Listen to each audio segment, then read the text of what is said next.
Hello, I'm Chris Wedge, and I'm the director of Epic. It's a new animated movie from Blue Skye Studios. We made Ice Age and Rio, and they're out there, all around us, watching over us, protecting us. Isn't that cool? How come I've never seen them? Just because you haven't seen something doesn't mean it's not there. This idea came from the notion that out in the forest there is a struggle happening between forces of life and decay, and that it's being led by leafmen. The good guys are leafmen, and they're like little samurai that ride on hummingbirds, and the bad guys ride on bats. It's an epic adventure film that I've been thinking about for a long time. Well, it represents a lot of years of my creative effort, and it also a large collaboration with other people at Blue Skye and collaborators that originated it with me, Bill Joyce and Jim Hart, over 10 years ago. So, I have to say it sums up what I've been thinking about animation-wise, creatively, for the past, 8 years or so. And I'm very happy with the way it looks. If I had more time, it would look even better. But I'm very, very satisfied with it. Well, the casting for animation is always a matter of finding a voice that fits with the character, because characters in animation are made of many things. They're written to be a certain way, but they're also designed to be a certain way, and then they move a certain way, and you want the voice to come in and join all that as one piece. And for me, I never want the voice to stand apart from the character. I don't want to recognize the voice necessarily, but so I'm always looking for a voice that's expressive and that fits.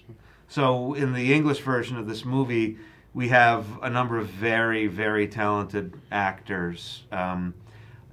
Christoph Waltz is one of our voices, and Josh Hutcherson is one of our voices. Amanda Seyfried is one of our voices. Jason Sudeikis is one of our voices, all fantastic actors, and Colin Farrell is one of them. And we also have brought in people that aren't always actors, but are performers and personalities. Steven Tyler is one of the voices, and Beyonce Knowles is one of the voices. And so all these people are chosen for what they sound like, and what they're going to bring to the movie. There might be one or two voices in Epic that are me, but I don't have a character in Epic.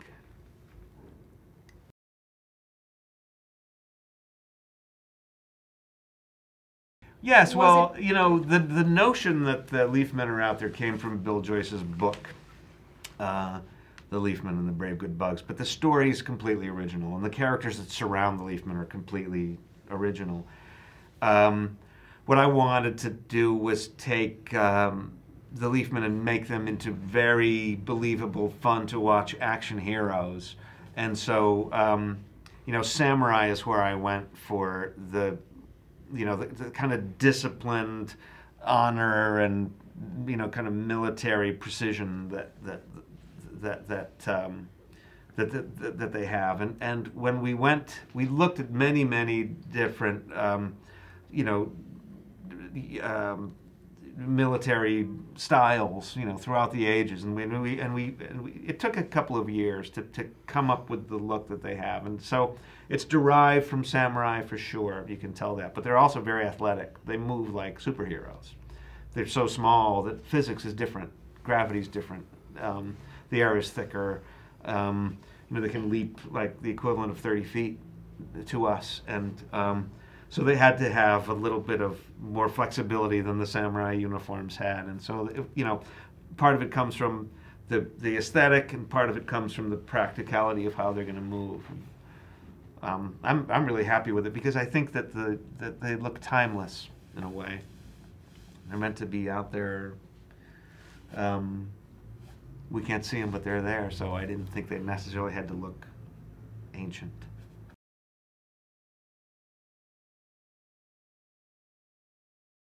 Well, I think there are aspects of the story that might owe some of the just magic to other inspirations. And there's a character in the movie, Mary Catherine, who's the daughter of a man who believes this world exists and no one else believes him, including her. She gets pulled into the world like Alice does through the rabbit hole. And she discovers that her father was right. And to get out of the world, she has to help save it. She has to engage in the struggle that everyone else is in. And so once we're in that world, it's not just all fighting. There are many locations that we visit that give us an insight into, a glimpse into how this world works. And, you know, just like in Alice in Wonderland, you know, you go through from one scene to another and you meet other characters. That happens here. You know, when we designed Nimgaloo, who is like a grand old sage in the forest, a caterpillar came to mind, mostly because of his size and how he looked. The leafmen are only about this tall, and this caterpillar's about this big. And I can't help it if there are, you know, associations that you make with things that have come before, but I'll take that comparison to Alice in Wonderland. I like that. Thank you.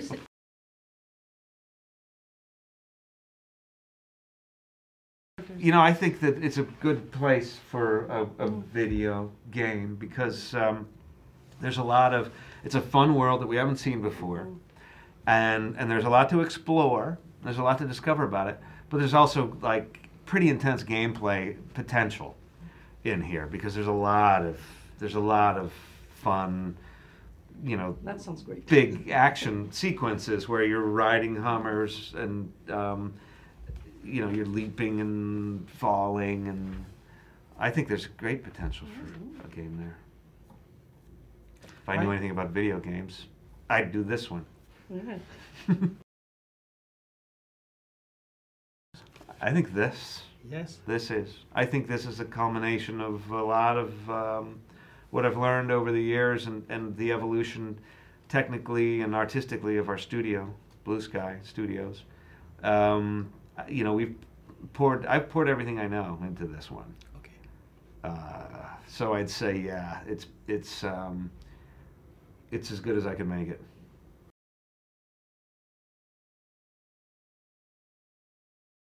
Well, you know, I'd like people to feel as though it was made for everyone. And I've watched it with an audience, and I think everyone feels that way. I think the adults understand some of the complex character issues, and they understand the fantasy, because I think hopefully it looks different than things they've seen before.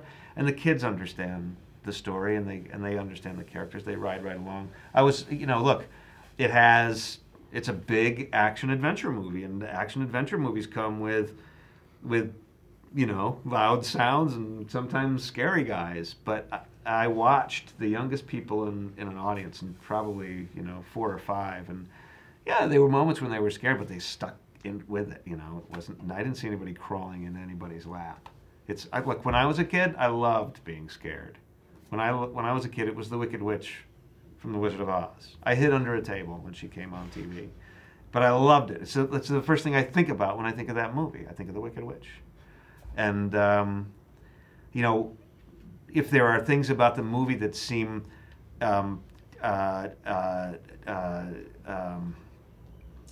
new to kids, I think that you know, it'll fascinate them more.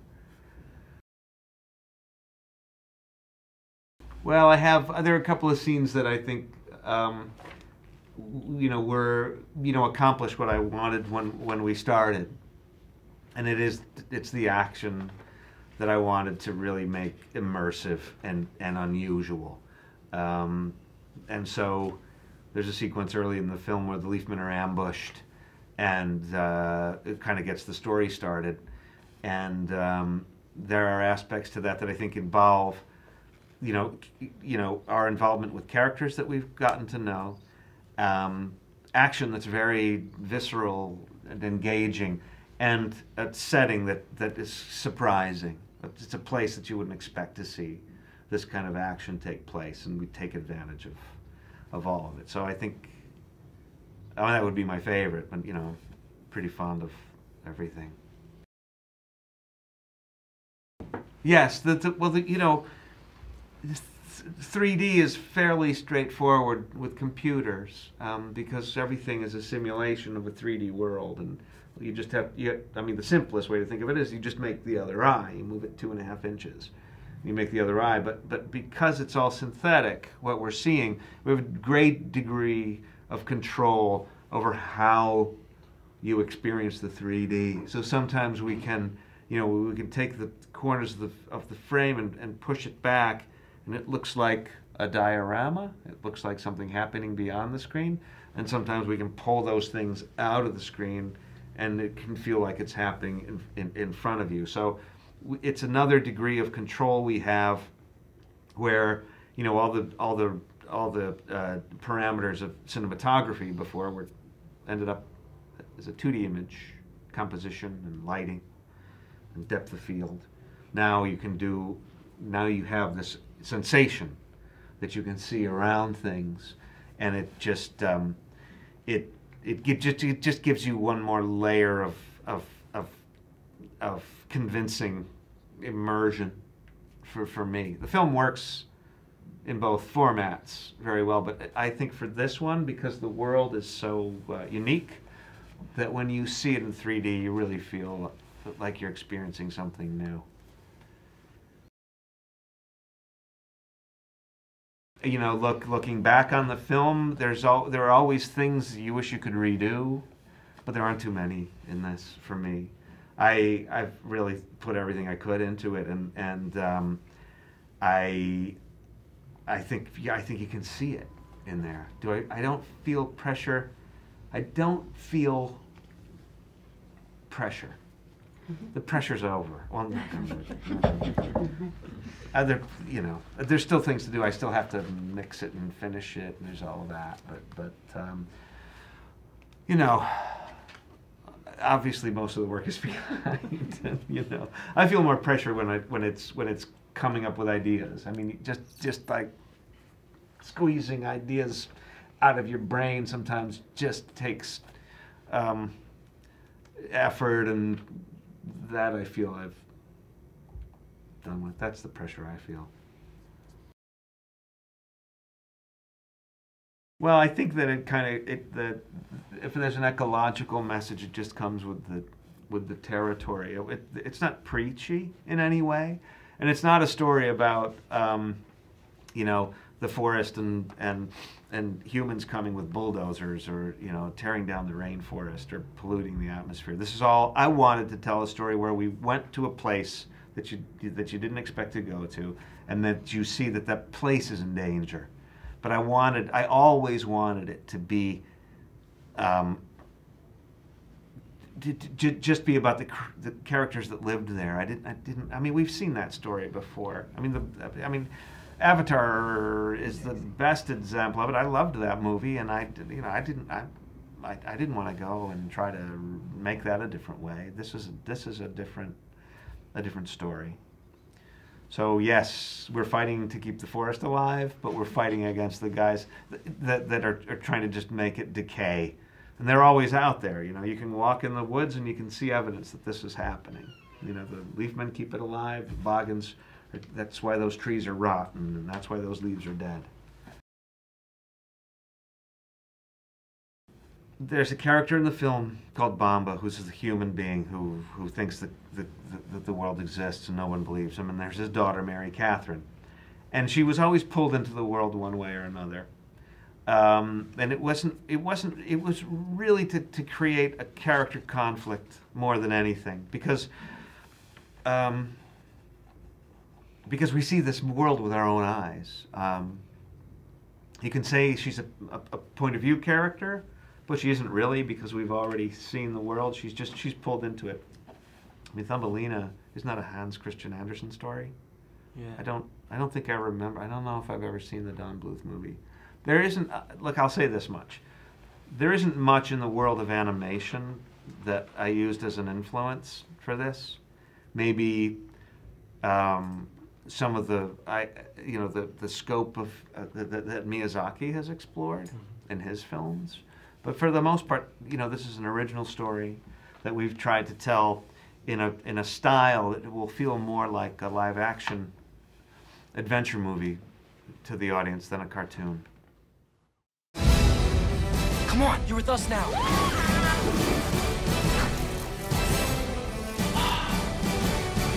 The forest belongs to the darkness. You'll have to get through us first. Other way! Run! Can you go any faster? It's kind of hard when you're pulling on my brain. I defined my daughter. I'm here! Don't stop looking! Ozzy, no kisses!